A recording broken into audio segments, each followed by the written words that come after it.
Enjoy your time here and find peace in the stories we tell.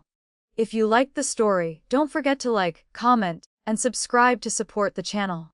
I am the third young lady of the Duke's Manor in the capital. From a young age, I was trained in the 4 arts, the zither, chess, calligraphy, and painting. Thanks to my family's prestigious background, I even earned the title of the capital's most talented maiden. Being the youngest daughter, I was spoiled endlessly by my elders. I thought my life would drift by peacefully in this manner, but I never expected that 2 months before I reached the marriageable age, everything would change. I was not the flesh and blood of the Duke's Manor, but merely a girl from the countryside. I had been switched at birth due to the jealousy of a concubine years ago.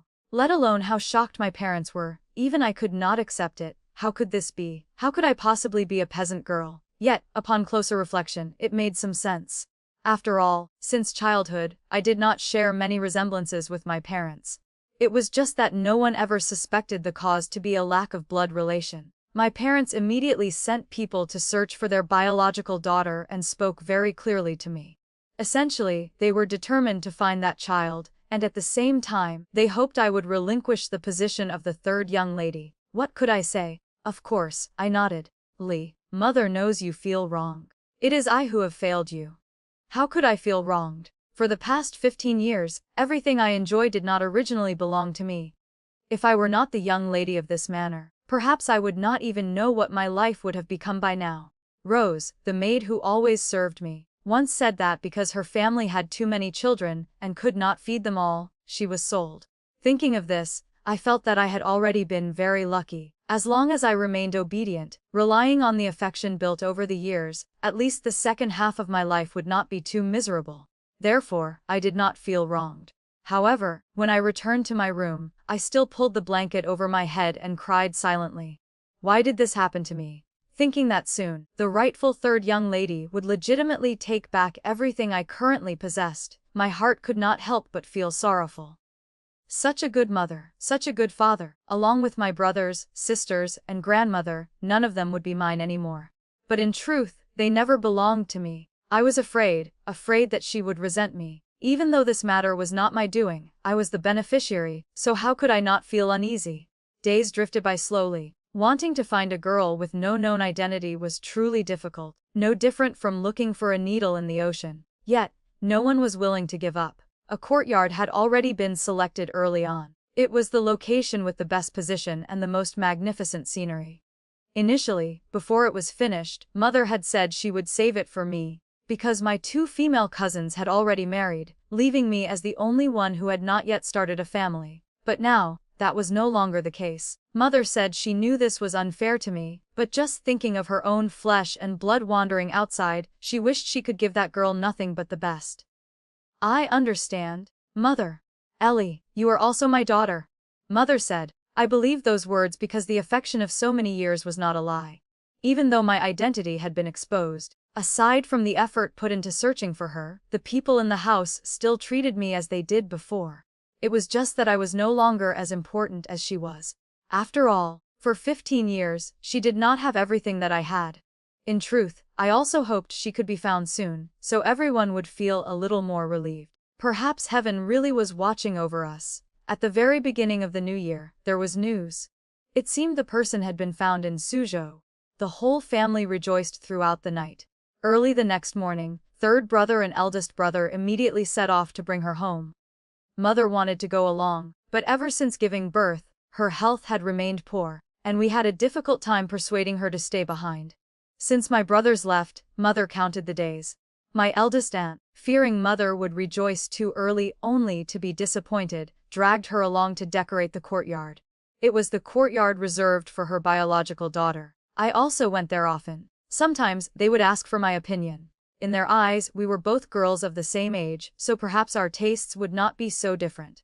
However, I could not help but think of my own biological parents. I did not know how they were doing, only hearing that she was all alone with no surviving relatives. Did that mean they had abandoned her, or was it another possibility that they had died due to natural disasters or human calamities? Regardless of the case, I did not want to face it. If it were the first case, I feared that after learning the truth, Mother and everyone else would look down on me. After all, The blood of that couple still flowed in my veins. But if it were the latter case, that would be too cruel for me. Because that would mean I was the only one left in this world. No matter how vast the world was, there would be no one left who shared the same bloodline as me. 2 months later, my brothers hurriedly returned. Before that, they had sent a letter confirming that the person found was indeed real, because she looked so much like Mother. Only when I met her did I realize just how strong the resemblance was. Her almond eyes were identical, and her dimples were exactly the same. If she were not so thin and her skin so dark and weathered, perhaps she would look even more like Mother. The moment they met, Mother hugged her tightly, as if afraid she would vanish, weeping until she choked, and even Father's eyes turned red. My eldest aunt said, "It is good that you have returned." Only I stood quietly to one side, lonely as an outsider. No, originally, I was an outsider. Mother held her hand, introducing everyone one by one. When it was my turn, Mother paused for a moment, looking a bit awkward, but she reacted very quickly, calling me sister. "Good child," Mother said. Indeed, she was as wise as Mother. That was good. I should have been happy, but my heart felt a little uncomfortable. At lunch that day, the whole family surrounded her, asking attentively about every little detail. I felt a pang of jealousy and tried to hold back my tears. I had clearly prepared myself mentally for a long time. I should not have been reacting like this. After lunch, I took her to see the courtyard. Mother pointed to each spot, telling her that this place contained the heart and soul of the whole family. But just one sentence from her made it impossible for me to hold back my tears. "I never thought I could live in a place as beautiful as this. It is like a fairyland." Not just me, but everyone present felt a lump in their throats. Clearly, since birth, she should have rightfully enjoyed these things. No matter how beautiful the courtyard was, she should not have had to use such a tone of astonishment to exclaim over it, because these were things that inherently belonged to her. I had thought her return would make it difficult for me to adapt. But in reality, nothing much changed, except that I was no longer the only daughter in the house. She had a very good temperament, gentle, quiet, and eager to learn. Father had intended to invite a tutor to teach her, but she refused, saying she could learn from me. She treated me very well, so well that I was a bit confused. Whenever everyone accidentally forgot me, she would take the initiative to mention me. I thought if our positions were reversed, perhaps I would have resented her. After all, she had suffered so much hardship. But she said, "How could I be resentful? Although my parents were not wealthy, they gave me the best things." Sister, our parents were the same. They all gave us everything they had. The first time I truly talked with her was one night more than half a month later. By then, the relationship between us was quite good. Perhaps because the atmosphere was right, she took the initiative to tell me about her childhood. For the first time, I sketched the image of my biological parents in my mind. I believed they must have been very good people. She said she should have had a younger brother, but unfortunately, her mother's health was weak, and the baby could not be kept. From then on, all the burdens in the house fell on her father's shoulders, she said. In the countryside, having only a daughter is considered shameful, but my parents still treated me very well. Whenever father was free, he even taught me to read. It is just a pity that back then I thought I had plenty of time and could learn slowly. I never expected that in the blink of an eye, we would be separated by life and death.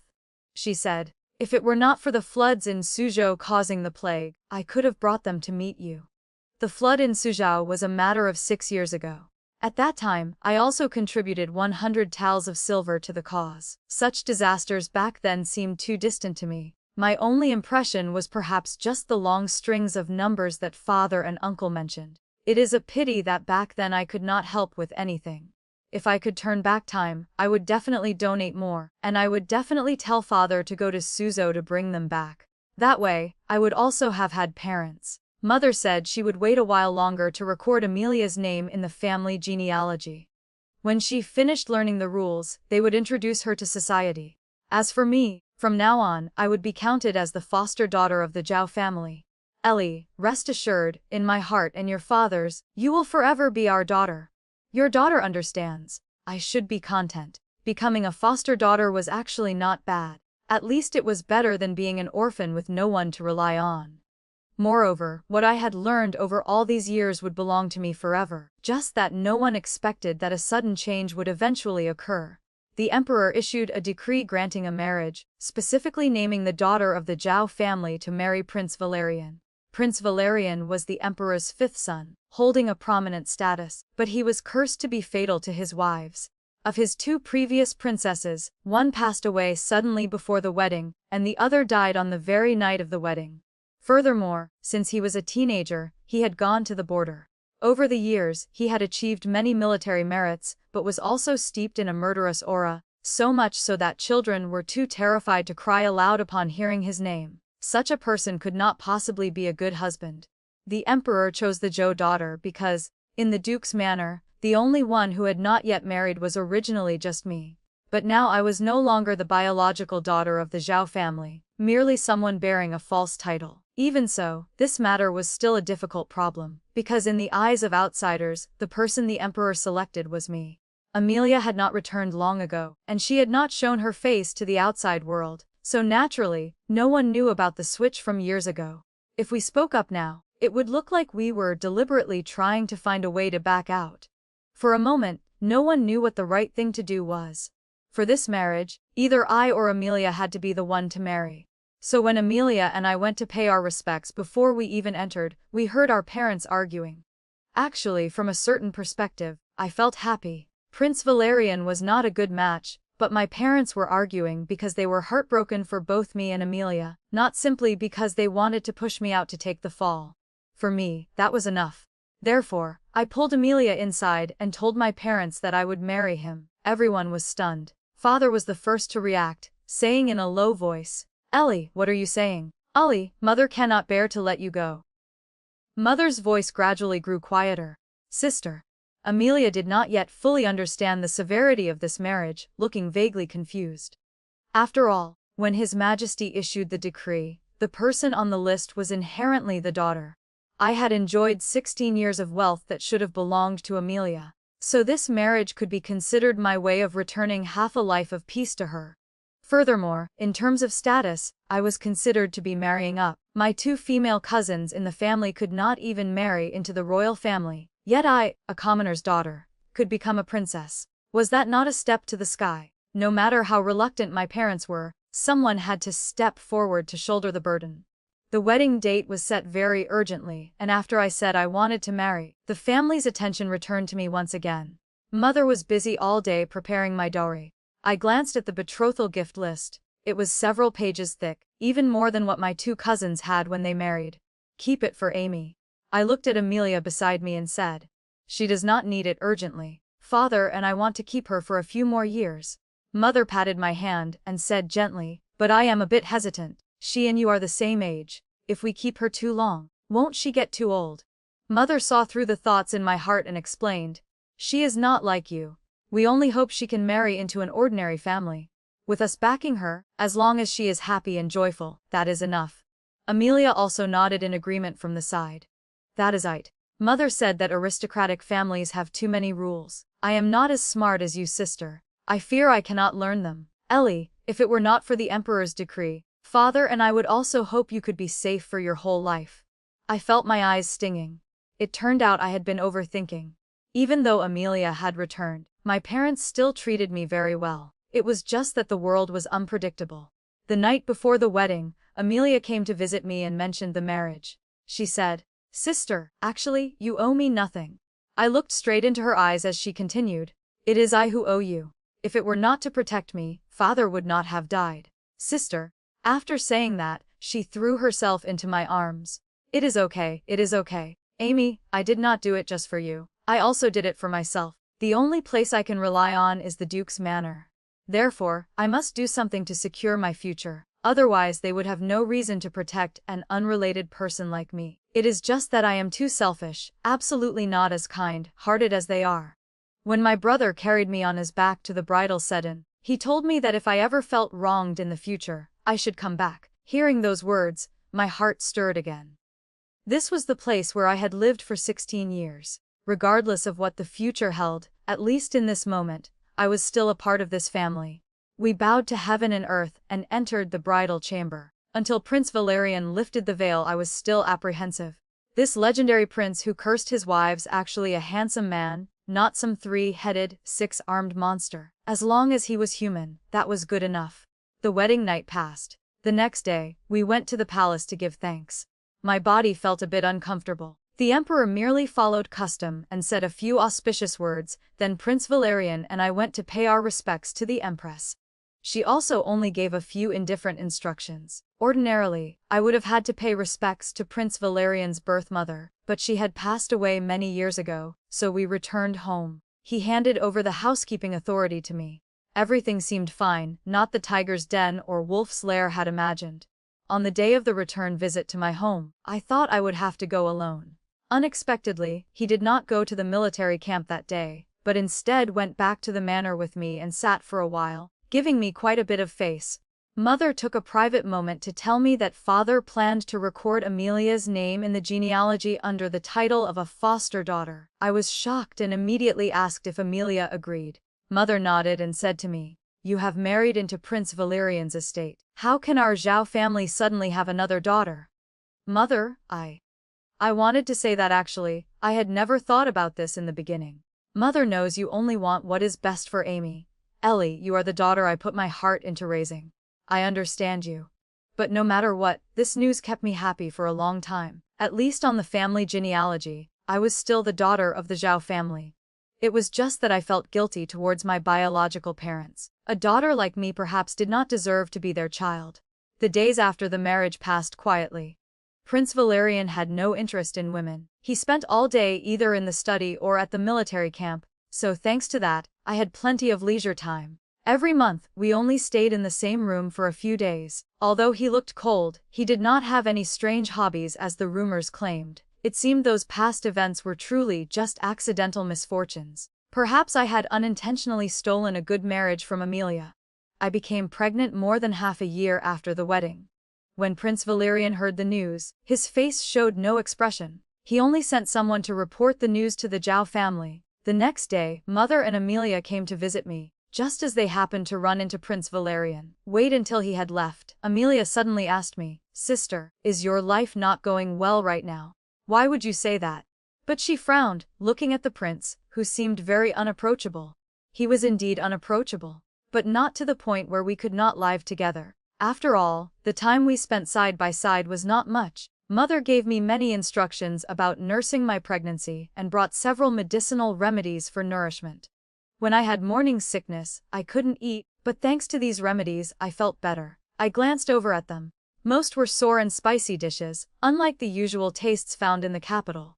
When my pregnancy reached 6 months, I returned to visit the Duke's manor. Mother told me that Amelia's marriage had been settled. The groom was a student of father's who had just passed the imperial examination. If arrangements were made, he could stay in the capital and serve as a minor official. As father's student, his character was surely not bad, but his official rank would only be around the 7th or 8th grade, which was a bit too low.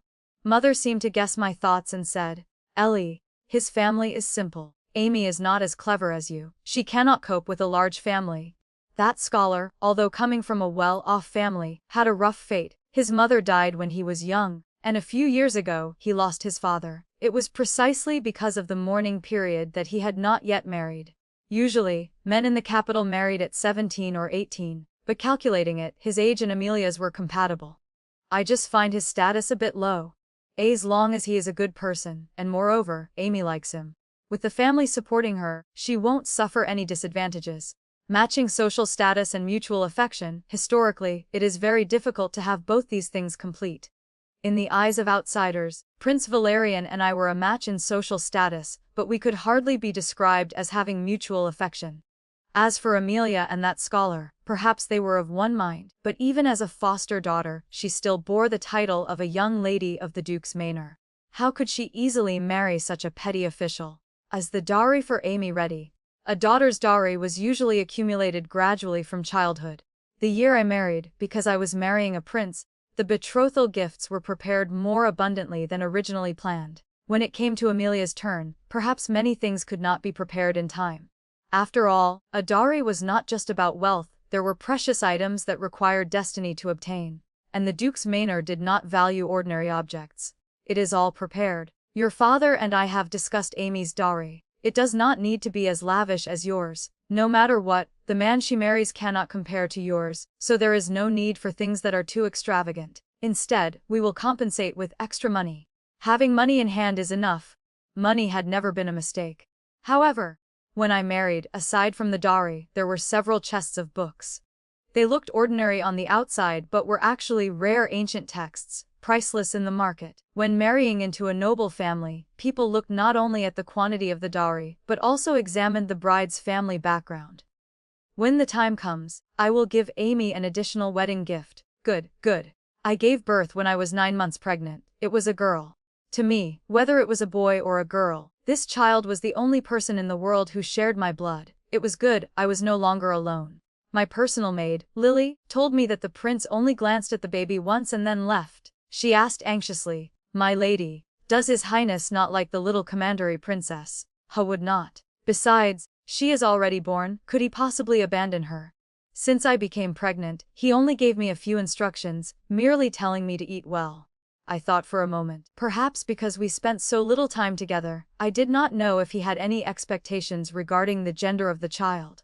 On the contrary, everyone else hoped for a son, not necessarily because they valued men over women, but simply because the royal family had always regarded sons as more noble than daughters. On the day of the full-month celebration, Prince Valerian came and told me he had named the child Charlotte. It was a very beautiful name. What surprised me was that naming her so early meant she could be recorded in the royal genealogy immediately. Infants were inherently difficult to raise, so usually, people waited until they were a bit older to name them, and even the royal family was no exception.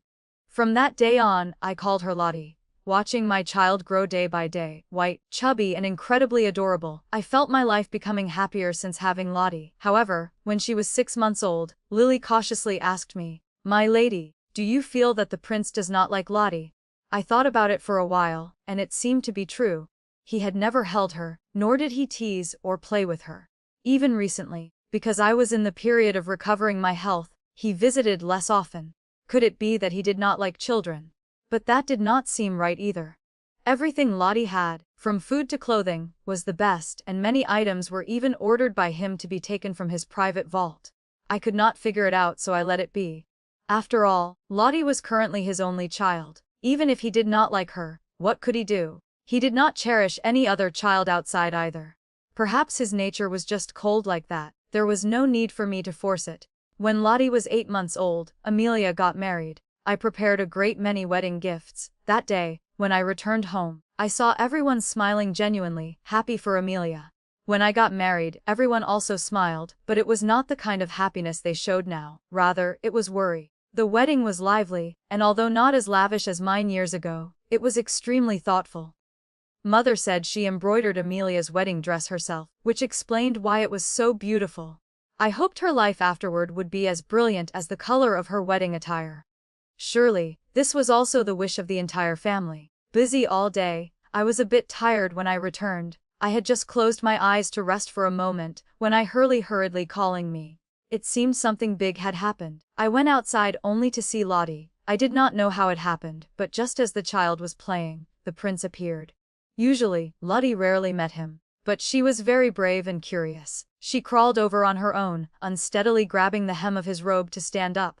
Lottie had only recently learned to stand, and her steps were not yet steady. Lily recounted that the prince ordered someone to take Lottie away, but the child refused, and the wet nurse and maids dared not approach him. The situation remained in a deadlock like that. Lottie even reached her hands up, indicating she wanted the prince to hold her.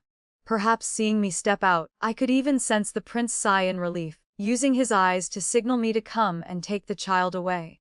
I walked over to pick Lottie up, but she still would not let go. I did not know whom this temperament resembled. "Your Highness has had a hard time. Please hold her for a moment," I said. He remained silent for a long time before saying in a low voice, "How would this prince know how to hold a child?" I dismissed the servant so he would not lose face, then guided him on how to hold her. Unexpectedly, his movements were small, but he looked stiff. Lottie seemed to find it interesting and waved her hands again. I saw the prince's face turn pale, as if he were frightened. Suddenly, a thought occurred to me. Perhaps it was not that he disliked Lottie, but that he did not dare to touch her. I could only patiently teach him. After all, at 8 months old, Lottie was much easier to hold than when she was a newborn. Back then, infants were so soft that even I dared not touch them. After waiting for Lottie to get bored of playing and be put down, only then did the prince state the purpose of his visit today. He intended to take us to the villa to play because the weather was entering a cool autumn. It sounded interesting, but I felt it was for Lottie. Otherwise, why did we not go last year? Even assuming I could not travel conveniently last year, what about the year before? To put it bluntly, I just was not worthy. The villa was indeed very interesting, raising many small animals that Lottie had never seen before.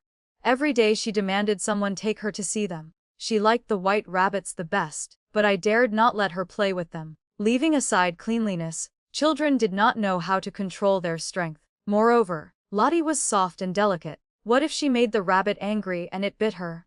The rarest thing was that the prince also came here.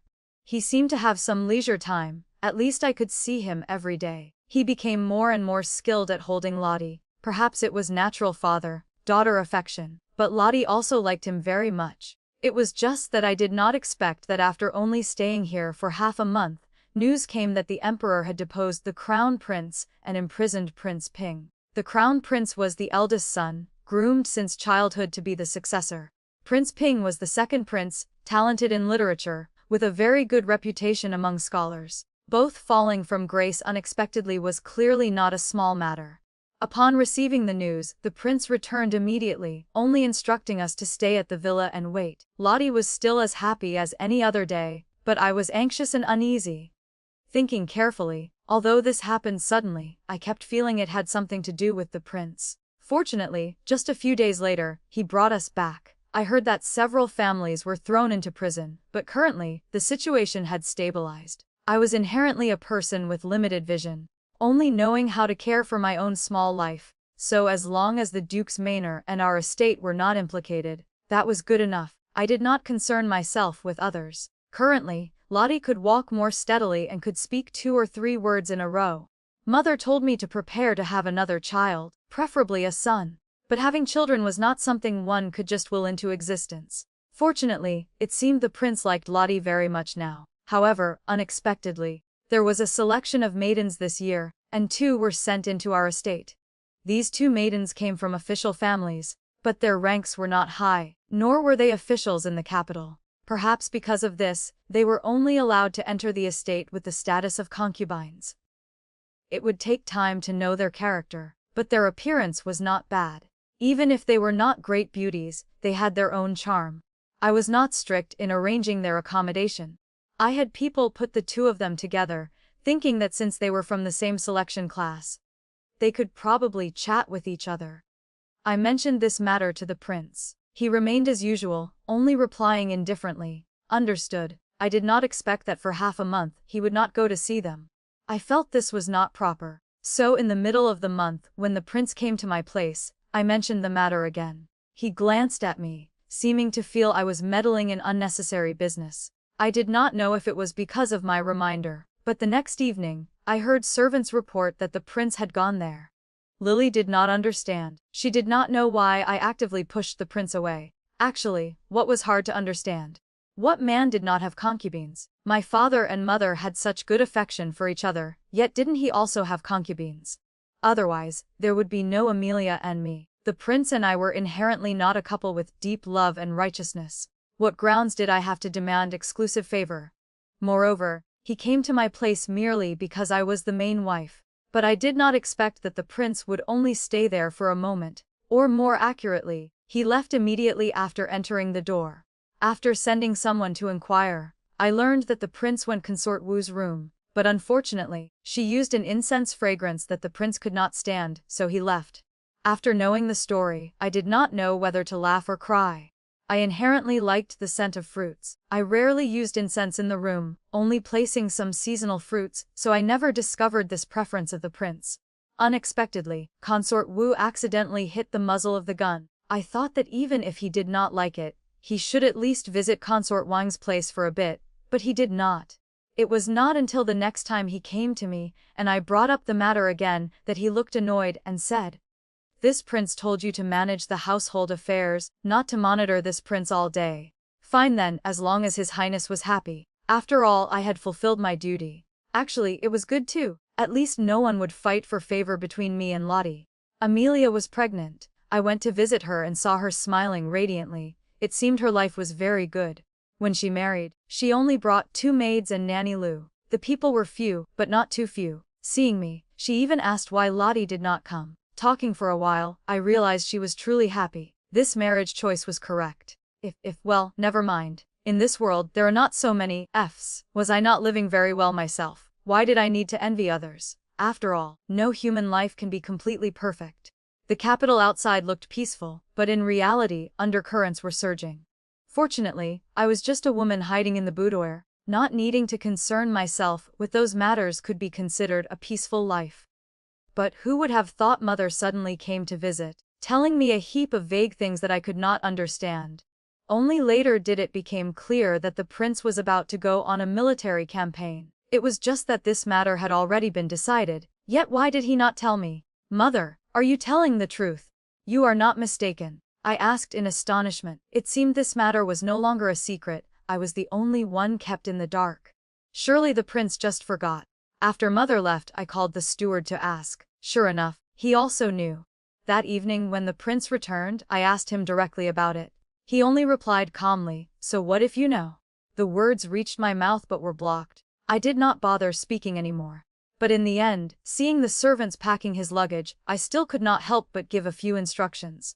After all, I had no experience. In the years since I married into the estate, life had passed so quietly that I almost forgot this man had risen from military merits on the battlefield. Right before setting off, he still held Lottie and played with her. I gave him the peace talisman I had prayed for.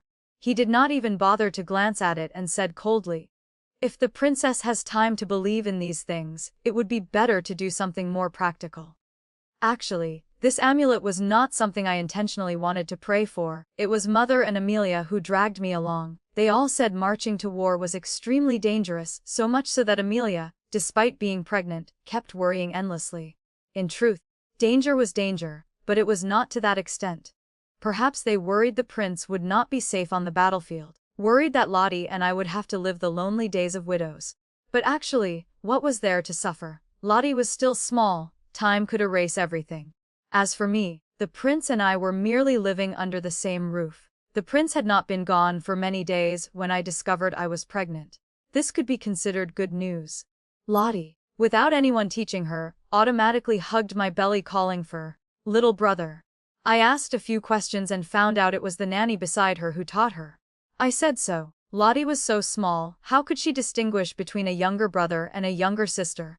Amelia gave birth to a child, a boy. I took Lottie to visit. Throughout the whole time, Lottie did not smile once. Her round, chubby face looked unusually serious. I thought it must be because it's the first time she saw such a small child. But unexpectedly, after returning home, she started calling the baby in my belly, little sister. I asked for the reason, and she grimaced, saying, "Little brother is ugly. Little brother will grow up to be beautiful."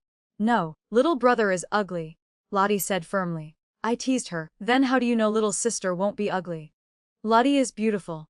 Sister is beautiful." When the pregnancy had been stable for 3 months, I sent a letter to the prince. I did not know if he would receive it, how long it would take, or if he would reply. When I received the reply, it was already 2 months later. It was still his usual style, only writing a sentence saying he knew and telling me to rest well to nurture the pregnancy. In comparison, the part speaking about Lottie was much longer. In a 1-page letter, more than half mentioned her. At the end of the letter, he mentioned the 2 concubines, telling me to arrange for them to go to a temple to pray. I did not know what he was thinking, but for me, this was indeed a good method. Now that there was another child in my belly, there were times I could not manage everything perfectly. Although those 2 appeared to be well behaved on the surface, who knew if they planned to play any tricks? Sending them away was a safe solution. After all, it was not I who proposed it. Surely they would not dare to disobey even the prince's words. The next day, I ordered people to take them away. Naturally, they were not happy, but what could they do? Accompanying them were several nannies whom I had carefully selected. Women of few words but very firm. The child was born as expected, it was a boy. I also breathed a sigh of relief. To put it nicely, I finally had both a son and a daughter, making my life complete. But speaking more practically, in a family like ours, having a son was essential. Considering the worst-case scenario, if the prince could not return, with this child, Lottie would have a biological brother. Our lives in the future would be much better. This child would become our support many years later. It sounded pragmatic, but it was the truth.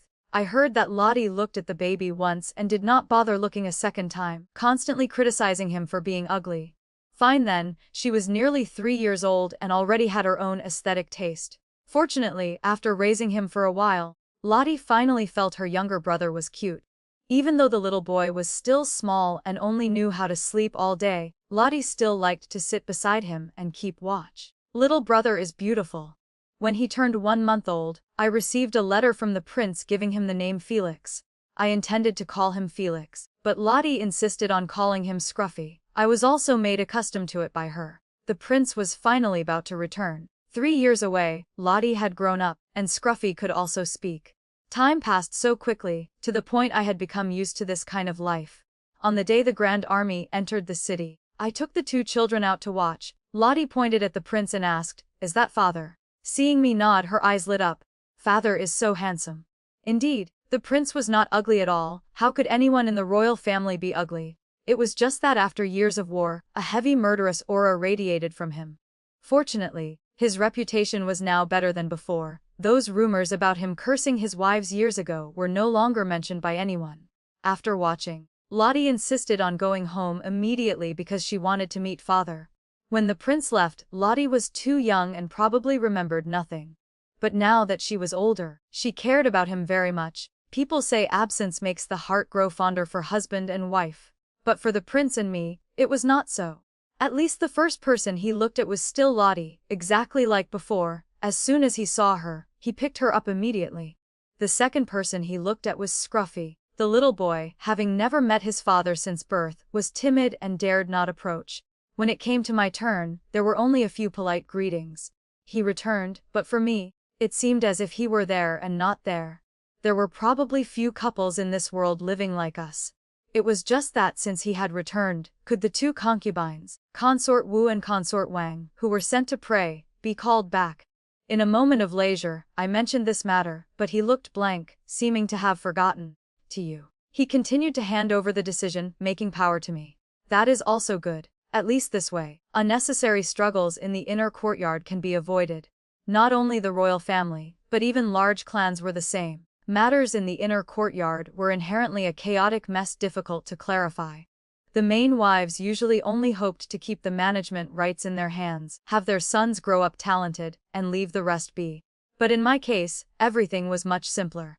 He seemed to not care about women at all. If I were not the main wife obtained through an official marriage, and if not for the matter of children, perhaps he would not even bother to look at me. Living like this was peaceful for me, but for others it might not be so. For example, Amelia. Her husband truly lived up to being the person father personally selected. Over the years, their affection grew stronger, and their small life was incredibly sweet. Occasionally chatting, when she mentioned her husband, her eyes and smile unconsciously revealed happiness. If the person who married into the prince's estate that year had been her, perhaps she would have long been tired of a taskless life like mine. And I certainly could not be like her, pouring all my heart and mind into a single person. Fortunately, currently, we were both satisfied with our own lives. That was enough. Thinking that Lottie was no longer a small child, I began arranging for her to learn necessary things. Knowledge and etiquette had to be instilled from a young age. They could not be achieved overnight. Her nature was already a bit wild, and now that the prince had returned, he spoiled her even more, to the point where sometimes I could not even find her. Whenever I asked, I only received the answer, "Taken out by the prince." I truly had a headache. The father-daughter relationship was good, and naturally I was very happy, but it did not need to be good to this extent. Before long, the whole capital knew how much the prince doted on Lottie, even more than his biological son. It could also be because Scruffy was too small, and the prince did not like infants. Actually, I suspected it was not that he did not like them, but that he was afraid he could not control his strength and might hurt the child. Just like years ago, when Lottie was small, he also dared not hold her. So I taught Scruffy, telling him to learn from his sister and cling to his father. Boys had to be trained from a young age. It was best to make the prince leave Lottie in the estate. A girl could not keep running around like that forever. The result? Not only did the prince not find it annoying, but he also carried one in each arm and took them both away. With no other way, I had to find a suitable occasion to discuss the matter of educating the children with him more carefully. He only replied calmly, "My daughter is naturally the best. Lottie is naturally good, but after all, she needs to learn rules. Otherwise, learning when she grows up will be harder. Then do not learn. If she doesn't learn, what will she do in the future? I know this world is always harsh on women. Although we hope Lottie lives happily, we cannot be with her for her whole life. We still have to teach her how to adapt to etiquette. Who dares say my daughter is not good?" I had a headache again. Not only a headache, but I also started worrying about whether Lottie could get married with a father like this. It seemed I had to play the role of the strict mother. Otherwise, no one in this family would follow the rules. I did not know why, but lately, the prince went to the military camp much less. The emperor was advanced in age, and his suspicion was growing heavier. A few years ago, the crown prince was deposed. By New Year's Eve last year, he was praised by the emperor, and everyone thought there was a chance to turn the situation around. Who expected that before the first month had passed, the emperor would issue a decree to confine him? One could only say royal matters were too complex. Father and son were no longer father and son, and ruler and subject were no longer ruler and subject. Luckily, over the past few years, the prince had been fighting at the borders, which could be considered avoiding quite a few troubles. I heard all these things from Mother and Amelia. The prince never said a word to me. I thought that in the estate, at least it was still peaceful, but unexpectedly, something still happened. Consort Wu dared to secretly send news outside. Although she could not access important information, she was ultimately still a spy. By the time I found out, the prince had already finished having her interrogated. Who would have thought she would be so stubborn and not utter a single word? I thought it would reach the stage of torture, but the prince directly ordered her execution. That was not very appropriate. After all, she was someone granted by the emperor. Although her background was not noble, she was still the daughter of an official. Executing her like this, if word gets out, what will it look like? A woman with a loose tongue. The prince did not bother to look at me, merely replying coldly with that one sentence. Not only that, but he also ordered everyone in the estate to watch the execution. I could not bear that scene, so I returned to the study alone. Lily recounted that the scene was extremely gruesome. Consort Wang even fainted on the spot. This news was completely blocked. A few days later, outsiders only heard that Consort Wu had died of a serious illness. Although there was no clear reason, her family dared not come to our door to demand justice. Moreover, one only needed to think a little to understand that this death was not normal. Suddenly, I remembered the matter from years before I married into the prince's estate. Back then, the prince married for the second time, but the bride died suddenly on the wedding night. What was the truth, after all? Was it possible that she was also beaten to death, just like Consort Wu? Not long after, Consort Wang took the initiative to ask to go out to pray for blessings. I did not want to make things difficult for her, but this matter still had to be reported to the prince. As a result, the matter got stuck with him. The prince said coldly, "In the estate, there were two side consorts, one died of illness, one went to pray. The princess is indeed generous. It seems this won't do." His attitude towards me had always been like this, so I did not feel sad. After all, not everyone is suitable to be a husband, but as long as he could be a good father, that was enough. At least Lottie and Scruffy could grow up like normal children. Lottie was already 7 years old. As long as she did not speak or run around, she looked exactly like a dignified young lady of a noble family. But the moment she moved, she was like an out-of-control wild rabbit. For Lottie to turn out this way, the prince's contribution was not small. He truly spoiled Lottie very much. At least I had never seen anyone spoil a child to this extent. When I was young, although I was also considered favored at home, father never carried me on his shoulders or took me out to play all day long. But the older children grow, the more things there are to worry about. For instance, this time the emperor summoned Lottie into the palace, saying it was for play, but she had not returned for half a month. I began to feel uneasy in my heart, especially since there were no relatives in the palace, and the prince's birth mother had passed away long ago. If something happened, what should be done? I was worried to the point of pacing in circles, while that father and son pair happily wandered everywhere every day. compared to Lottie. Scruffy was much younger, but already knew how to hold a brush, so he was immediately assigned a tutor by the prince. Now, although he could not yet speak profound words, compared to children of the same age, he was much more intelligent. Perhaps seeing me anxious, Lottie comforted me. "Mother, do not worry. Father said that in the palace. I can play however I want. After all, the emperor is my imperial grandfather, no one dares to bully me." Hearing this sentence, I worried even more. Compared to Lottie, Scruffy was much more obedient, to the point that after Lottie went to the palace, I felt the house become distinctly quiet. But this peace did not last long. The winds and waves began to rise again outside. Prince Jing fell from power, and Prince Kang also suffered significant losses. The two of them were originally the brightest candidates for the throne in recent years. One had the reputation of a virtuous prince. The other was young but had massive support from his maternal family. Actually, I thought about it forever, and could not understand why they absolutely had to fight like that. One general's success is built on 10,000 withering bones, let alone the throne, but perhaps precisely because they were only one step away from the golden dragon chair, no one was willing to give up. In an ordinary family, the eldest son naturally inherits most of the family property. But in the royal family, which is supposedly the place that follows rules the most, it is actually the most unruly place. As long as one wins the throne, no one cares what method was used, because no one submits to anyone. This upheaval did not affect the prince's estate, but it spread to the duke's manor. The capital had countless aristocratic families with intertwined marriage relationships. Two families might seem unrelated, but upon careful calculation, they were more or less connected. The duke's manor was swept into it for that very reason. To put it plainly, it was still the emperor's decision. Clearly, the struggle between the princes displeased him. Finally, my eldest uncle withdrew, but he passed his position to my male cousin. As the new year arrived, the emperor's health declined further. At the beginning of the year, the 16th prince, whom the emperor had favored most in recent years, also passed away due to a chill infection. When the news arrived, Lottie even cried, saying, "16th uncle was very good. Every time, he helped me take the blame." The 16th prince and Lottie were the same age. It was truly a pity. Was it the will of heaven or a human arrangement?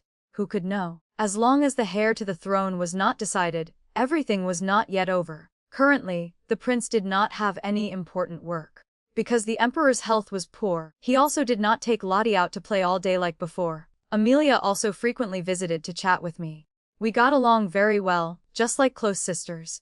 The emperor passed away. The prince ascended the throne. The night before, the palace was in chaos like a mutiny. Prince Yu, who had always been well-behaved, unexpectedly led troops to rebel. Unfortunately, he made a wrong move and was seen through by the emperor. As a result, both sides suffered heavy losses.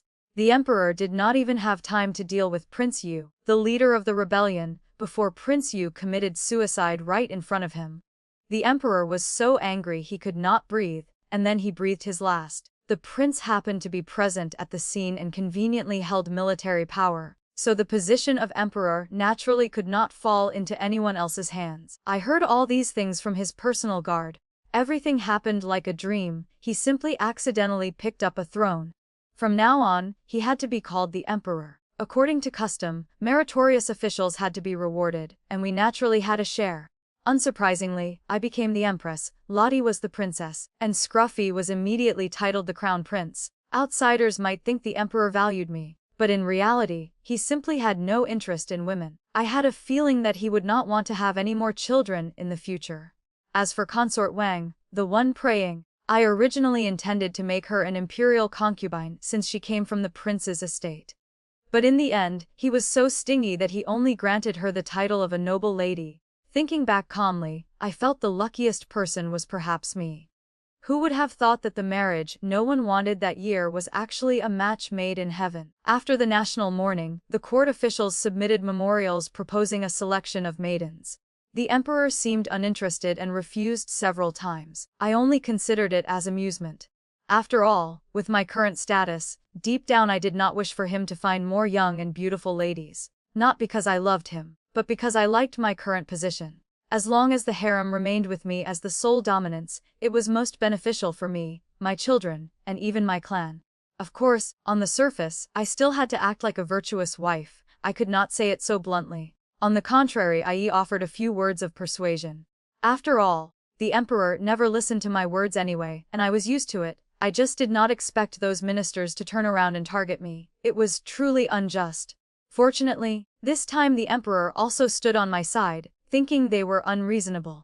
After all, in the emperor's eyes, his officials should always worry about the country and work hard for him, not glue their eyes to his harem all day. I assumed this matter would end after the emperor got angry, but unexpectedly, someone was truly determined not to give up. It was just that I never expected the fire would actually spread this time. This time they no longer used the excuse of my jealousy, but someone dug up the matter of my and Amelia's identities from many years ago. I learned about this through Amelia when she entered the palace.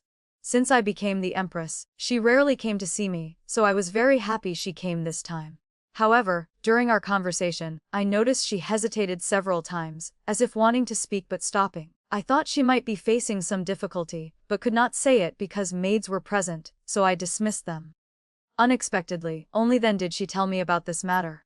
Sister, do you not know? The rumors outside right now are truly outrageous. I genuinely did not know. Recently, Lottie had been obediently staying by my side learning needlework. It was rare for her to be so calm, so I happily taught her. But hearing Amelia speak, I suddenly realized that perhaps Lottie already knew. Perhaps the child was worried about me, so she stayed by my side these past few days and did not let anyone mention this matter in front of me. Ultimately, it was because I did not manage things strictly that no one told me about such a big matter. Sister, what should we do about this? Is it the crime of deceiving the sovereign? Do not panic. What did father say? Father naturally still firmly insists you are the daughter of the Duke's Manor, but Amelia still stammered a bit. Mother's health is poor because of this matter. I am so worried. After comforting Amelia, I thought it over and felt I should still try to probe the emperor's attitude. After all, as long as he did not suspect, this matter would not be a problem. He was in the hall of mental cultivation almost all day. Thinking I could not go empty-handed, I ordered someone to prepare some snacks. Just at this moment, Lottie ran over, leading Scruffy. Hearing that I intended to meet the emperor, Lottie immediately looked a bit panicked. Mother. I gently touched her forehead. A little girl like you, who allowed you to decide for yourself. They are just speaking nonsense. Your daughter does not want mother to worry. But you must also tell mother. How old are you? You are already a big young lady. Although this was the first time I actively went to the Hall of Mental Cultivation, I successfully met the emperor. Before I could even speak a few polite words, he was blunt. If you have something to say it directly. I could only ask about the current noise regarding the true and false identities of the legitimate daughter. The emperor only said calmly. It is nothing but a bunch of petty people. Can the Duke's Manor not even keep track of their own daughter? Although it sounds somewhat absurd, it is indeed true. I nodded in cooperation, but unexpectedly, he suddenly put down his brush and walked in front of me. Empress, tell us the truth. Are you ultimately the young lady of the Duke's Manor? What does your majesty mean? Wu see that the empress truly does not resemble the second Madame Zhao. On the contrary, the foster daughter of your parents bears some resemblance, he said. Your majesty, do not joke like that. I tried to keep my tone calm. If Amy were truly the biological daughter of my parents, why would she have such an ordinary marriage? Her husband was currently only a fifth-rank official, worth nothing in the capital, and had no powerful family background to protect him. This had become the clearest proof in the eyes of outsiders. Who would not hope for their daughter to have a good marriage? We fear that back then, we were not even equal to Henry Sue. I truly could not refute these words because they actually made a lot of sense. But I could not nod, because nodding would be the crime of deceiving the sovereign. Unexpectedly, the emperor suddenly laughed. Right, Empress, go back. We already know about this matter. It was inherently not a big deal. What are you afraid of? Hearing this, I suddenly felt much more at ease. Perhaps compared to the group of ministers who like to cause trouble all day, the emperor treated me a little better. If you do not cooperate, you will be dismissed and have your property confiscated. He loved Lottie and Scruffy very much. He certainly would not let me suffer too much grievance. This matter was ultimately resolved by the emperor, still in his old, simple, and direct way. Those who did not cooperate were dismissed and had their property confiscated. I wondered slightly if that was too excessive, but upon reflection, the emperor was inherently not a person swayed by sentiment. Surely those people already had problems beforehand. Mother's health improved, so she also entered the palace, specifically to talk to me about this. Finally, she just sighed and said, "In the end, it is still your father and I who have failed you and Amy." Mother was talking about how father stood in the court, firmly insisting I was his biological daughter. Putting myself in Amelia's position, I feared I would also feel uncomfortable in my heart. But I knew Amelia was not me. She was inherently kind, not petty like me. "Mother, please talk to Amy. No matter what is said, we are still at fault with her. Ellie, you live very well now, but the person your father and I worry about most is still you. We can still see Amy often outside. It is just a little reputation, she will understand. You are also very stable now, His Majesty treats you well too. Oh Ellie, you have had your own opinions since childhood. This is a good thing, but this habit of reporting good news, but not bad news, I do not know whom you resemble." Perhaps because of the Emperor's suppression methods, no one dared to mention the true or false nature of my identity again. After all, losing one's life over this matter was not glorious. After Lottie was titled princess, she became even more carefree, and since the Emperor spoiled her endlessly, I could not do anything. Depending on her intelligence, that child refused to study properly. Every time I said a few words, she found a way to avoid it. "With a personality like yours, be careful or you won't be able to marry anyone in the future," I teased her. But Lottie was not embarrassed at all. Instead, she responded boldly, "There is no such thing. I am the only daughter of the imperial father. Mother, rest assured in the future, it will definitely be me choosing them, not them choosing me." Indeed very confident, but not without reason. In recent years, the Emperor had never selected maidens. It seemed he intended to continue living like this. Everyone has their own destiny. Amelia and I were like that, and our children would be like that in the future. For me, a life like this was already very good. At least I did not have to exhaust my mind and spirit yet still reach the peak. If I could outlive the Emperor in the future and become the Empress Dowager, it would make people envy me even more. Her Prince Valerian's extra, my princess was chosen by this prince himself, but apart from the late Emperor, everyone thought it was his impulsive decision. The first time I met the third young lady of the Zhao family was on the day this prince returned in triumph to the capital. She was just like other young ladies, sitting upstairs in the Scholar's Tower, leaning against the window looking down. Even now, this prince clearly remembers that day she wore a pale yellow outfit which accentuated her fair skin, with a tasseled hairpin in her hair. At that time, this prince did not know which family's young lady she was.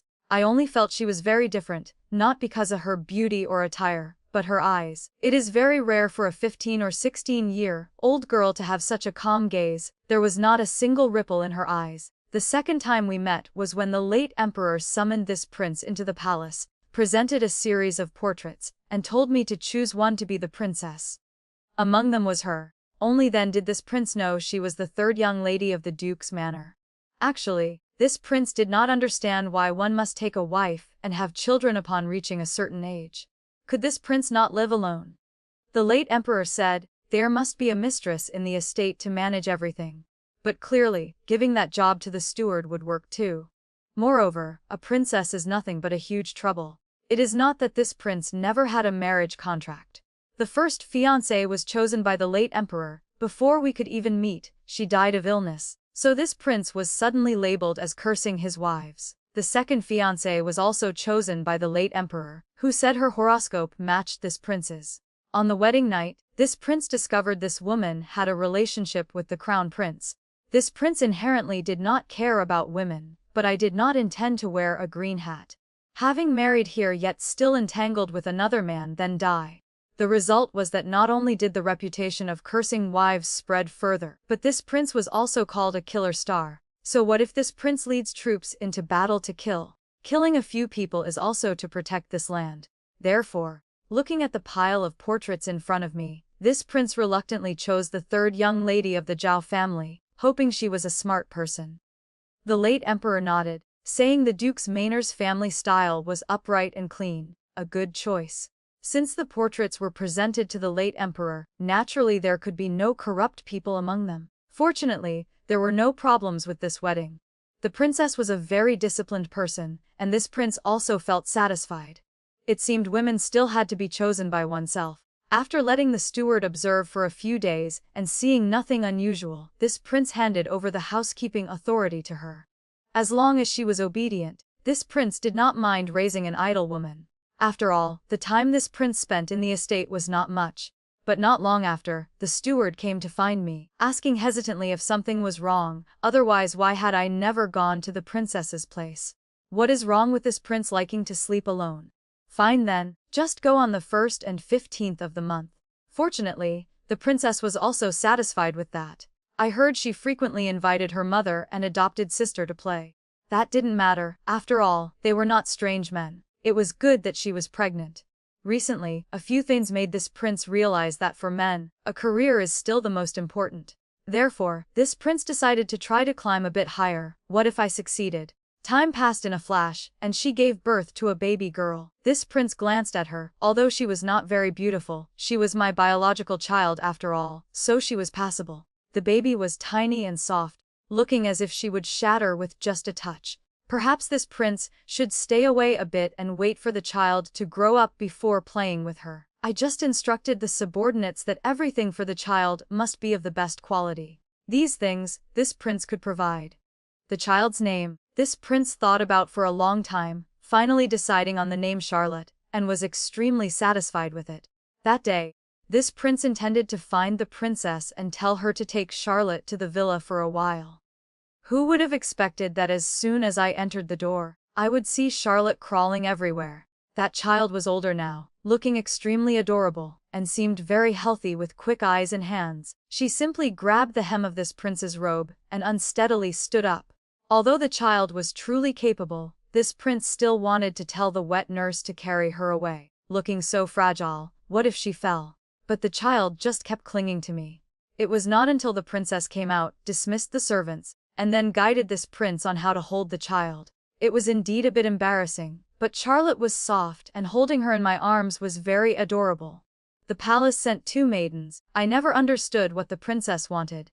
What is so interesting about women? Just a nose and 2 eyes, no interest. But she was determined not to give up. I had to follow her wishes and go to the places of Consort Wu and Consort Wang. As a result, I was annoyed by the smell of incense in Consort Wu's room and left. Not long after, trouble arose at the border. This prince was also tired of the suffocating atmosphere in the capital, so I chose to set off on a campaign. As for why I did not inform the princess, it was because I did not think of it at the moment. After all, what could she do? I do not know where she heard the news, but she not only packed a pile of things, but also gave this prince a peace talisman. That thing is useless. It would have been better to give a few more bottles of good medicine. But never mind, I reluctantly accepted it lest she cry and make a scene, leaving this prince unable to depart with peace of mind. Not long after, she wrote a letter reporting that she was pregnant, which could be considered happy news. I hoped this time it would be a son. In the future, if anyone bullied Charlotte, the boy could help his sister fight back. As for the concubines, just send them out to pray to prevent them from secretly doing things they should not do. The princess is pregnant, so her spirit is surely not good. Do not let her neglect Charlotte when that time comes. In a flash, several years passed. By the time this prince returned, the children had all grown up. Although Charlotte was older, she was still lively and not at all estranged from this prince. On the contrary, Scruffy hid behind the princess. But never mind, this prince would not hold a grudge against a child. As long as a daughter is happy, that is enough. Why learn needlework? Since she is so young, after all, with this prince here, could she possibly fear not being able to get married? The princess worries too much. Even if the child does not want to start a family in the future, this prince will support her for a lifetime. Who dares to say anything? As for Scruffy, he needs a bit more training. He does not need to be perfect in both civil and martial arts, but at least he must know a little. Therefore, in the name of educating the children, this prince leisurely acted as an idle prince. The late emperor was old, and I only feared someone was coveting his dragon chair, so this prince still wanted to maintain a somewhat submissive attitude. Small matters were done secretly, but on the surface, this prince had to be the most innocent person. I just did not expect someone to leak information outside the state. Truly, no woman is trustworthy, except for Charlotte and my late mother. The princess could reluctantly be considered a good person. The late emperor became increasingly muddled. This prince had clearly shown that I did not care for power, yet he still wanted to bring Charlotte into the palace. It seemed it was time to change the person in charge. swiftly and decisively. Before his death, this prince even let the late emperor watch a scene of father and son slaughtering each other. Finally, this prince ascended the throne. From now on, I must call myself the royal we. Being the emperor is truly comfortable, only there are still people who dare to point fingers at us. There was even someone idle enough to fabricate the story of the true and false young ladies of the Duke's manor. Truly, they have the talent to write plays. To avoid the empress feeling troubled after hearing it, we told Charlotte to go and keep her company. After all, the child is grown up. Learning a few rules is also good. We could not bear to discipline the child, so let the empress play the bad guy. I just do not know why she still heard about this matter and even deliberately came to ask us. Originally, we intended to brush it off with a few sentences, but looking at her expression, it seemed this matter was true. Although we have been husband and wife for many years, and the time spent together was not much, we could still distinguish between truth and lies. Just as we were about to scold the Duke's manor for their audacity, we saw the panicked look in her eyes. The words reached my mouth but were swallowed back. We could say nothing, only tell her to go back and not pay attention to the nonsensical rumors. After all, she is the wife we chose ourselves, the mother of our children. For so many years, she has fulfilled the duties we believe a wife should have. That is enough. If we investigated to the end, then what would happen to Charlotte and Scruffy? Those ministers who love to cause trouble would surely force us to take a new empress, which would be even more troublesome. Fortunately, the people of the Duke's manor were very sensible, firmly insisting it was just a baseless rumor. Our court needs officials who work hard, not a bunch of gossips or troublemakers. If they do not listen, we will switch to another batch. Could it be that we lack people? Since we stopped selecting maidens, those lowly palace servants started playing tricks again. Just taking a walk around, we could encounter 3 to 5 people trying to attract attention. Some sang, some danced, and the most excessive one had the gall to fall into our arms. In just a few days, we could not stand it anymore and had to order the empress to manage them more strictly.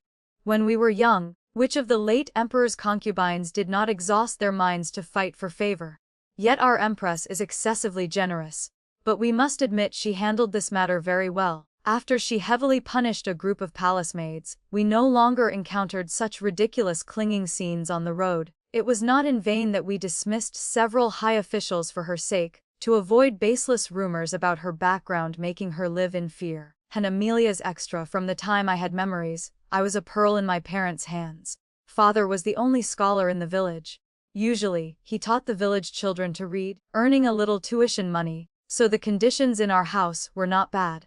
Mother always dressed me up very beautifully. Every time she went to town, she bought me beautiful hair ribbons. When father was free, he also taught me to recognize characters, but back then I was mischievous, only liking to run outside to play. Every time I studied, I could not concentrate and was scolded by father constantly. Growing 2 years older, whenever I went out, I always heard gossipy aunties whispering behind my back about my family.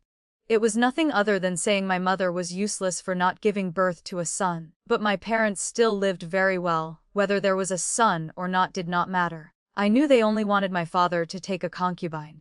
When I was 6, mother became pregnant again. I secretly prayed, hoping that in her belly was a younger brother.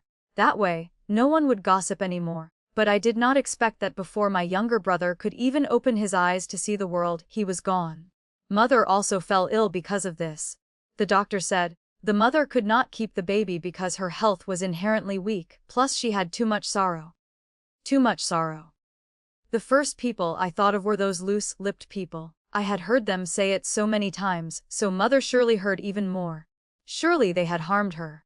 Mother's illness required a lot of medicine, and medicine cost money. During that time, our family faced great difficulties, not only because of money but, more importantly, because of mother's illness. In father's eyes, money could be earned back slowly, but mother absolutely had to get well quickly. But life has always been unfair like that. When I was 8 years old, mother ultimately could not make it.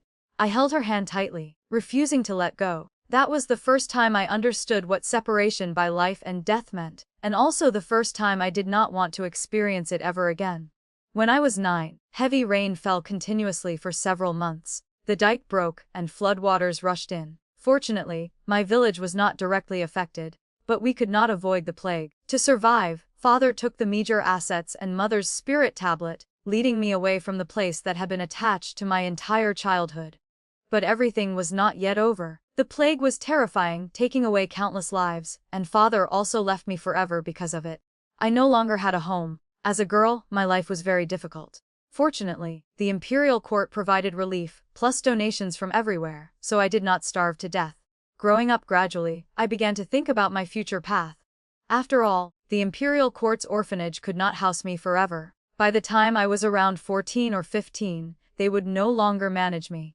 Before, many people older than me were kicked out. Those without skills had to sell themselves as servants, and those with a little ability also struggled to make a living. The times were chaotic, and it was even harder for women to live, but I did not want to be a servant. My father was a scholar after all, how could I sell myself? Fortunately, over the years I had earned a little money through embroidery, so I thought I could work as an embroiderer to live temporarily for a few years. However, when I went to inquire, I found out that shops did not lack embroiderers like me because my skills were nothing outstanding. With no other way, I had to rely on manual labor to make a living. I rented a small room and took in laundry for people. The work was very hard, especially in winter when the water was cold enough to penetrate the bone. But hot water had to be boiled with firewood, and firewood required money. My 2 hands became rough and ugly, so much so that I just wanted to cry. If my parents were still alive, I definitely would not have ended up in this state. Gradually, I thought of a way. The orphanage had many girls like me. I could hire them to wash clothes and earn a small difference in money. At least I would be less exhausted. We were all children without fathers or mothers, so everyone understood things early, and everyone knew how important money was. Thanks to that, my work became increasingly favorable. But I understood clearly this was not a long-term plan. Although the profit was not worth much, there were still people who wanted to compete with me. The turning point came the year I was 16. Before the Lunar New Year had even passed, shocking news arrived, leaving me stunned. I was not the biological child of my parents. Years ago, I was switched by mistake, and now my biological parents had sent 2 brothers to pick me up and bring me home. Looking at their clothing, I knew for sure this matter was real. After all, one set of their clothes was worth more than my entire fortune. How could they come for my assets? Therefore, I handed over the laundry business to a close younger sister in the orphanage. If this trip went smoothly, perhaps I would no longer need this job. On the way, the 2 brothers treated me very well. They bought me clothes I had never worn before and took me to eat many delicious dishes. But at night, I remembered my deceased parents, and my heart felt incredibly bitter. If they were still alive, how good it would be. They could have gone to the capital with me, to meet their biological daughter. Arriving in the capital, I learned they were the young masters of the Duke's Manor. This was truly hard to imagine. The residence was incredibly vast, and the relatives were very harmonious, not at all scary as I had thought. Mother hugged me and cried for a long time. We truly looked very much alike. Afterward, she dragged me to meet everyone in the house one by one. Until I stood in front of the young lady who had replaced my identity for so many years. Mother seemed not to know how to introduce her. And that girl named Eleanor looked exactly like my deceased mother. Therefore, I took the initiative to call out, "Sister." Mother took me to see the courtyard she had meticulously arranged for a long time.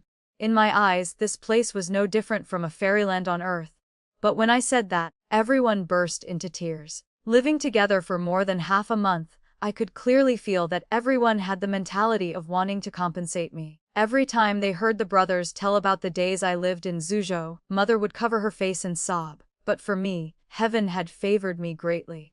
From a certain perspective, the person I felt closest to in the house was my foster parents' biological daughter, Sister Eleanor. She was very much like my adoptive mother, but a younger version. Whenever I looked at her, I remembered the happy times when I was with my adoptive parents.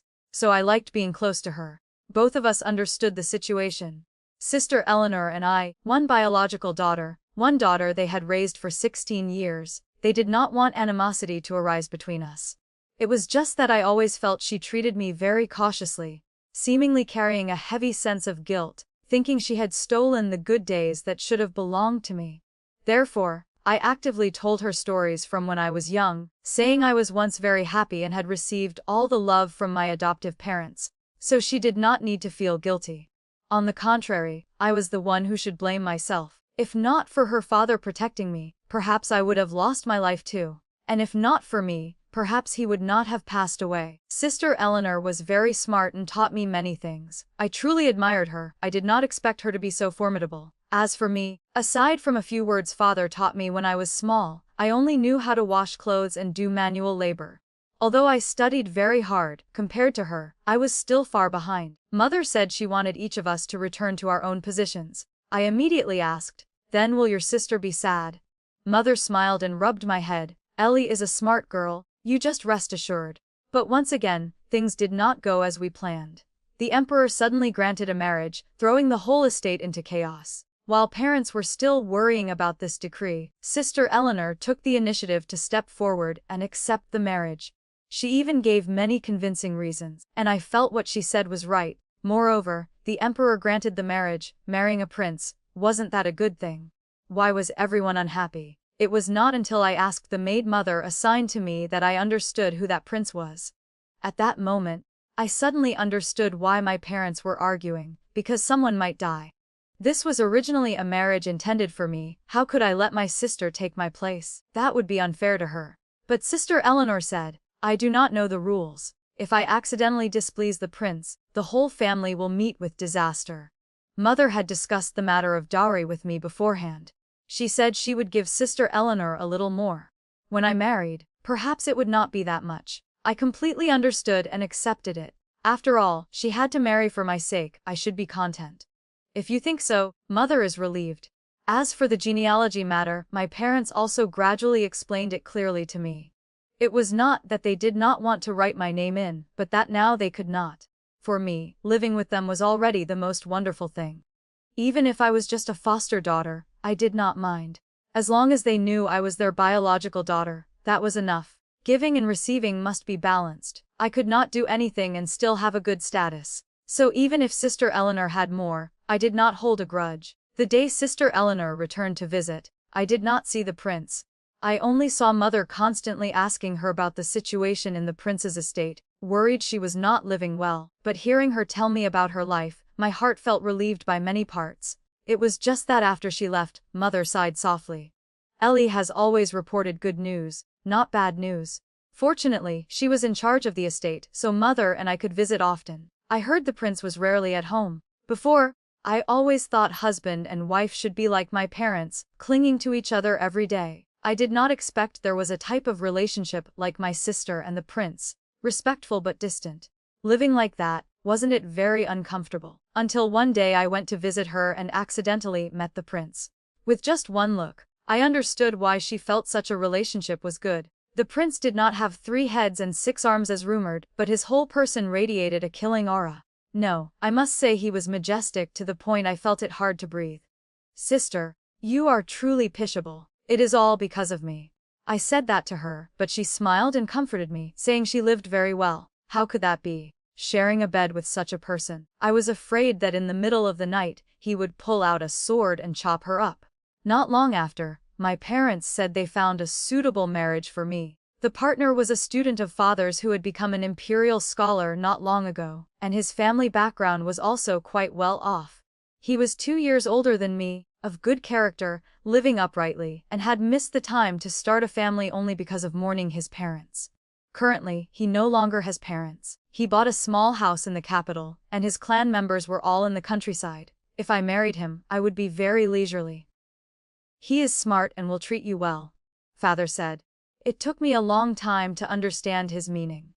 Treating me well meant he was sharp enough to know that even though I was only a foster daughter of the Duke's manor, he dared not mistreat me. As for Mother, she patiently analyzed every detail for me. Simply put, I was considered to be marrying down a bit, but after marriage, he would respect the face of the Duke's manor and dare not treat me badly, perhaps even spoiling me. It sounded much better than my sister's situation. Although I had learned rules for more than 2 years, I was inherently not a noble young lady raised in the capital. If I married into a too high-ranking family, the rules would certainly be extremely strict.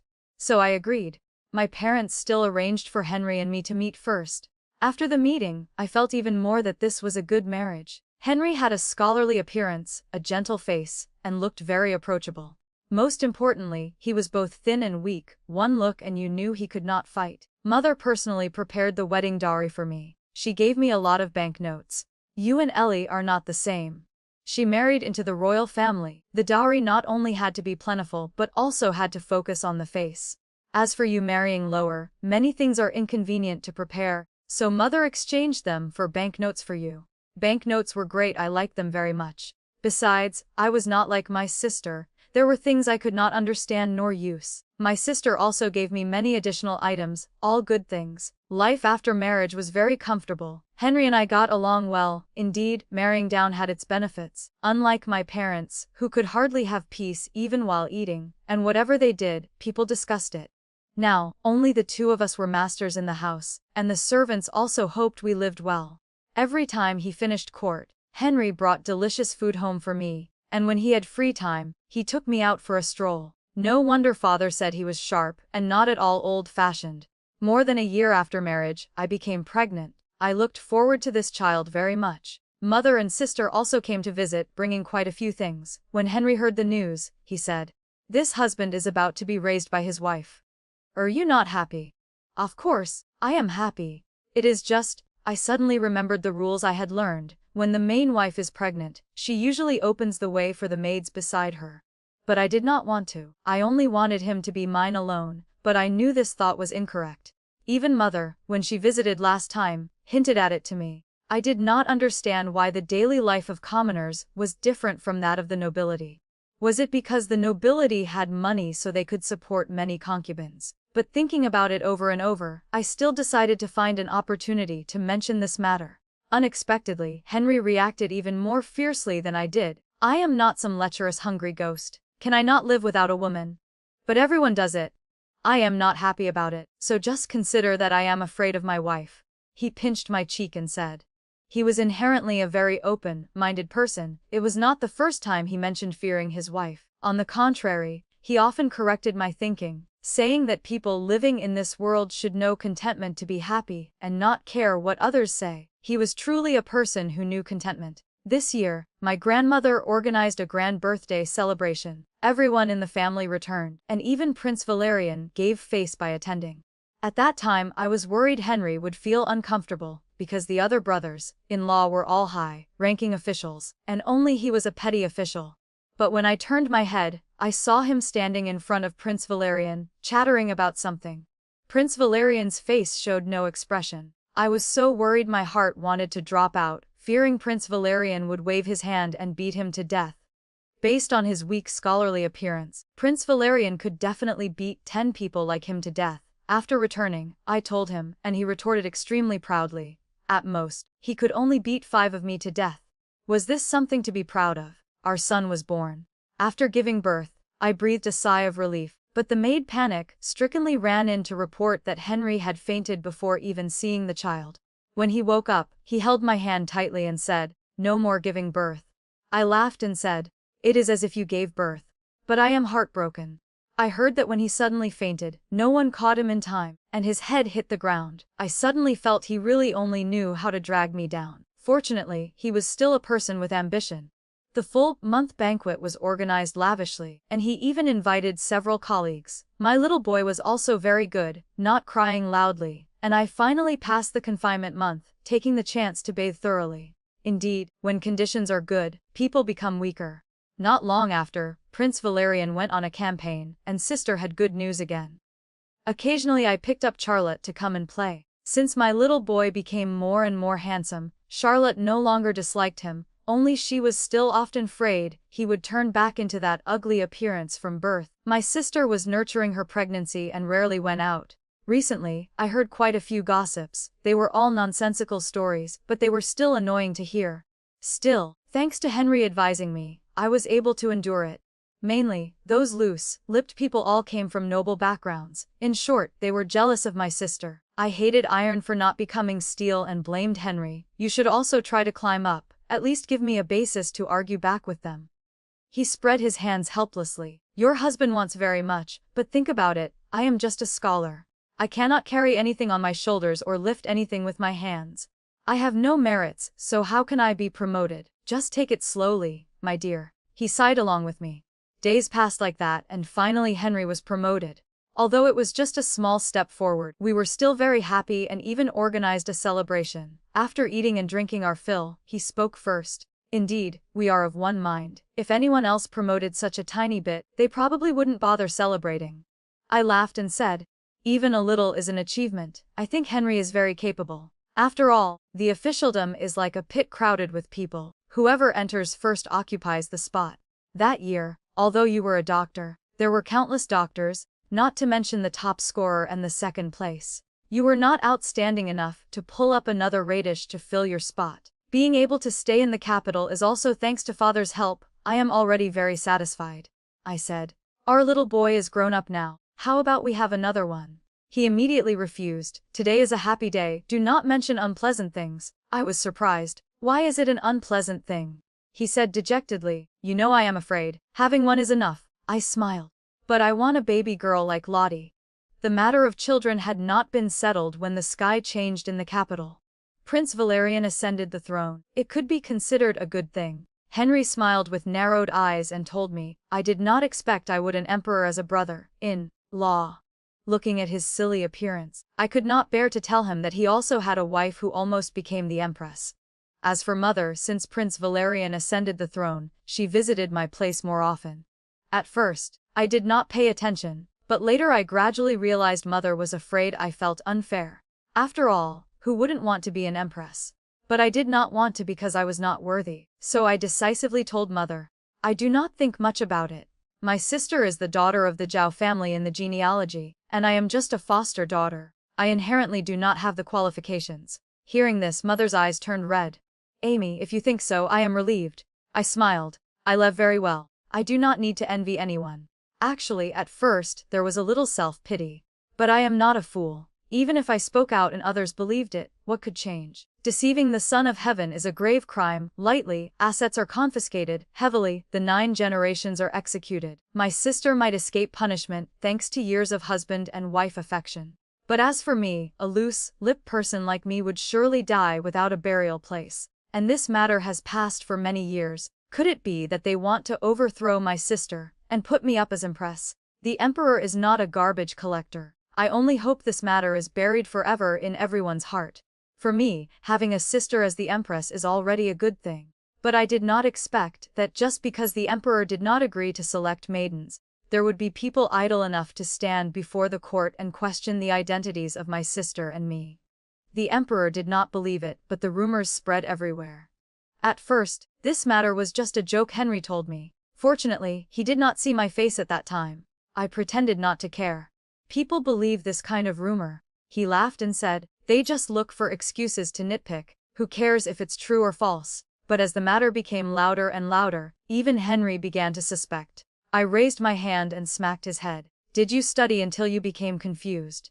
If I were truly the biological daughter of my parents, would I abandon the emperor to marry you? Luckily, time is a good thing. Now everyone has forgotten the bad reputation of Prince Valerian years ago, only remembering that he is now the Son of Heaven. Hearing me speak, Henry also woke up. Right, what are those people thinking?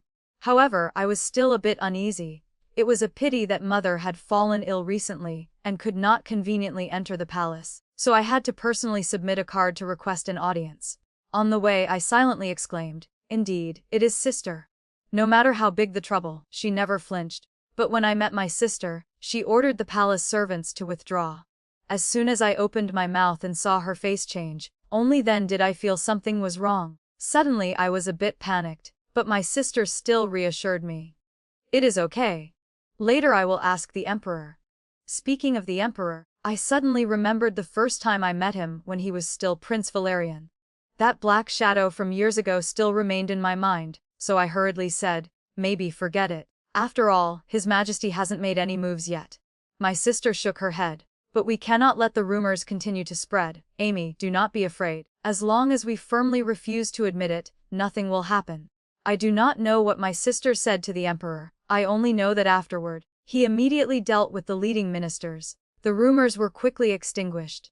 I could not help but admire my sister. She was truly formidable. Even the emperor could be deceived by her. Her mental strength was truly solid. Henry and I lived very well. The only regret was that after much difficulty convincing him to have another child, it still was not a soft and adorable baby girl.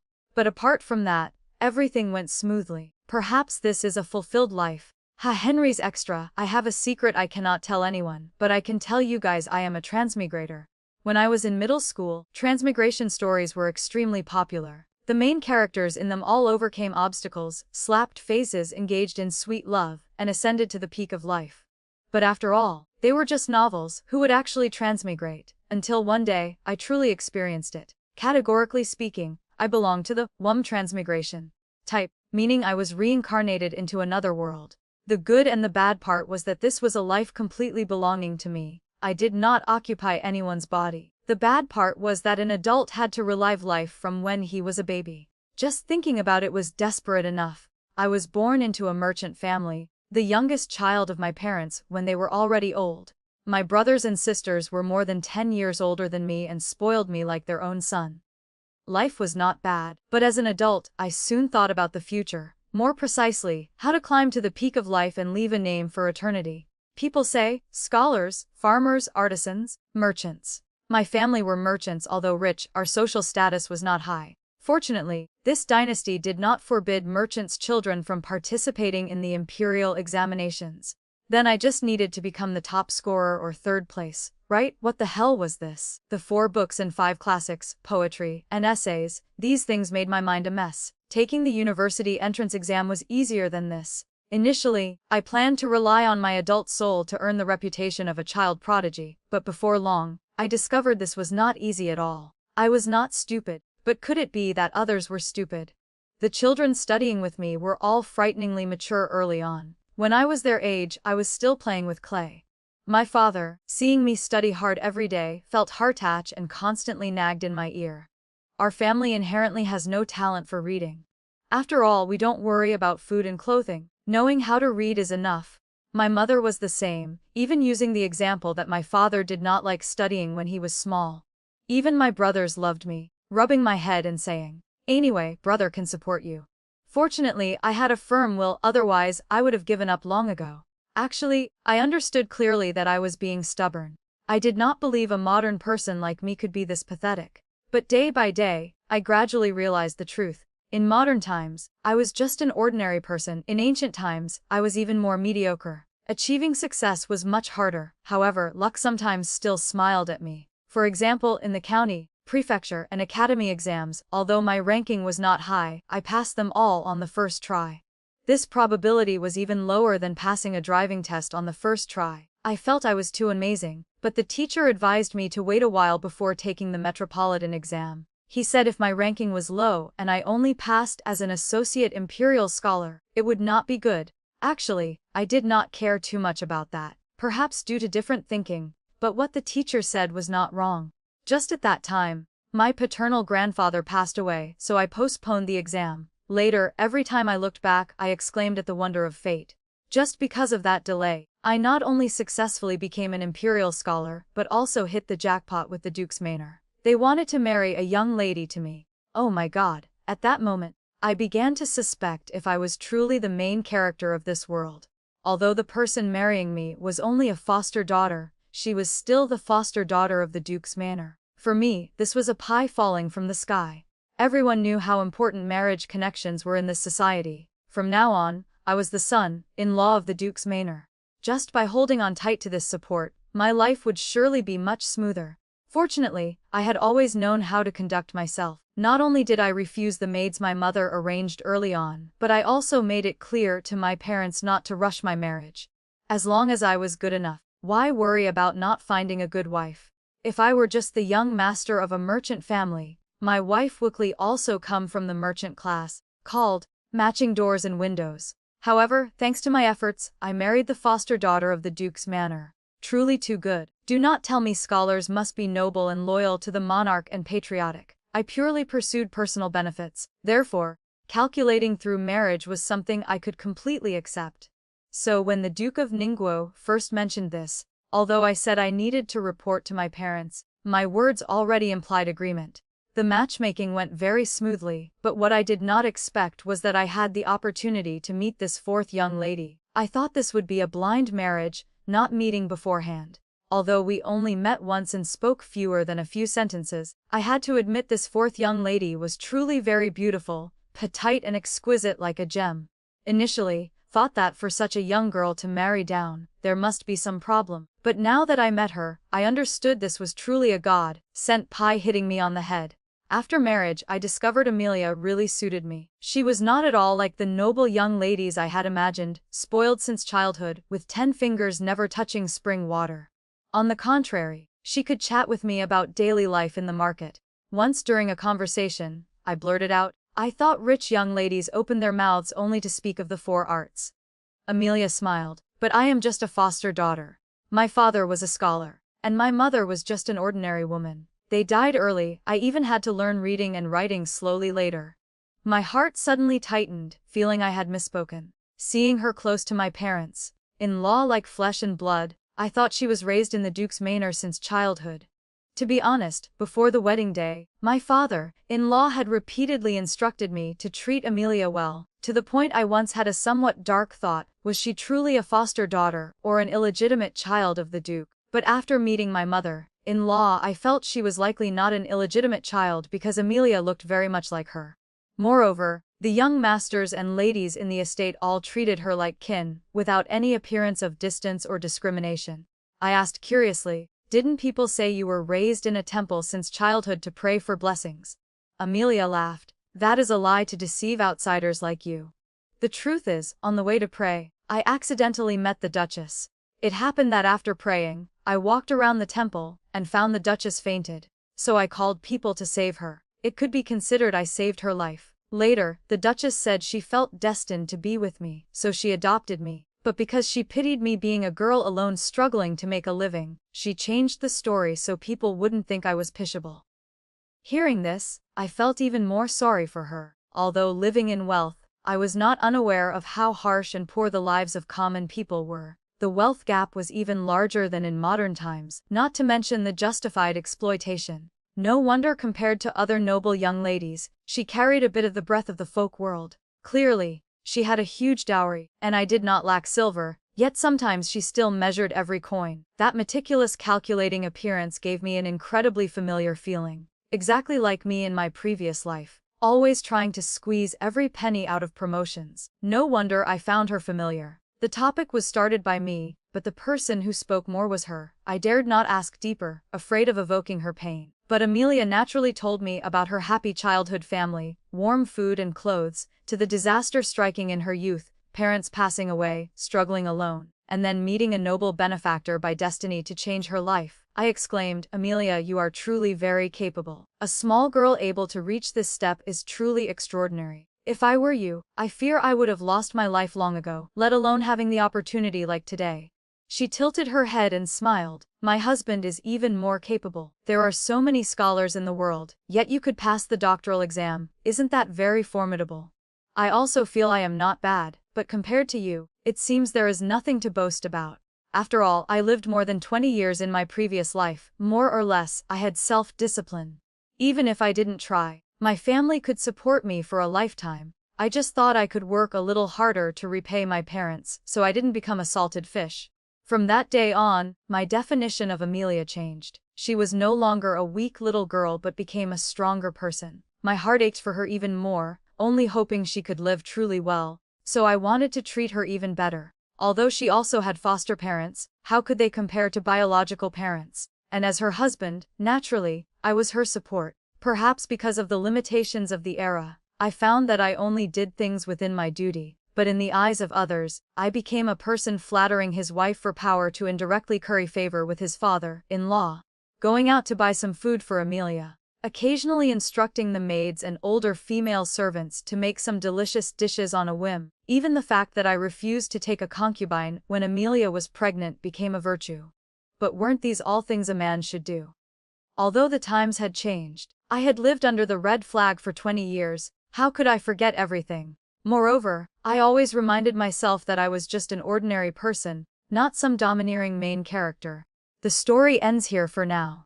If it touched your heart or left you thinking, I'd love to hear your thoughts in the comments. Please like, subscribe, and share Raccoon Tale to help more stories come to life. See you in the next tale.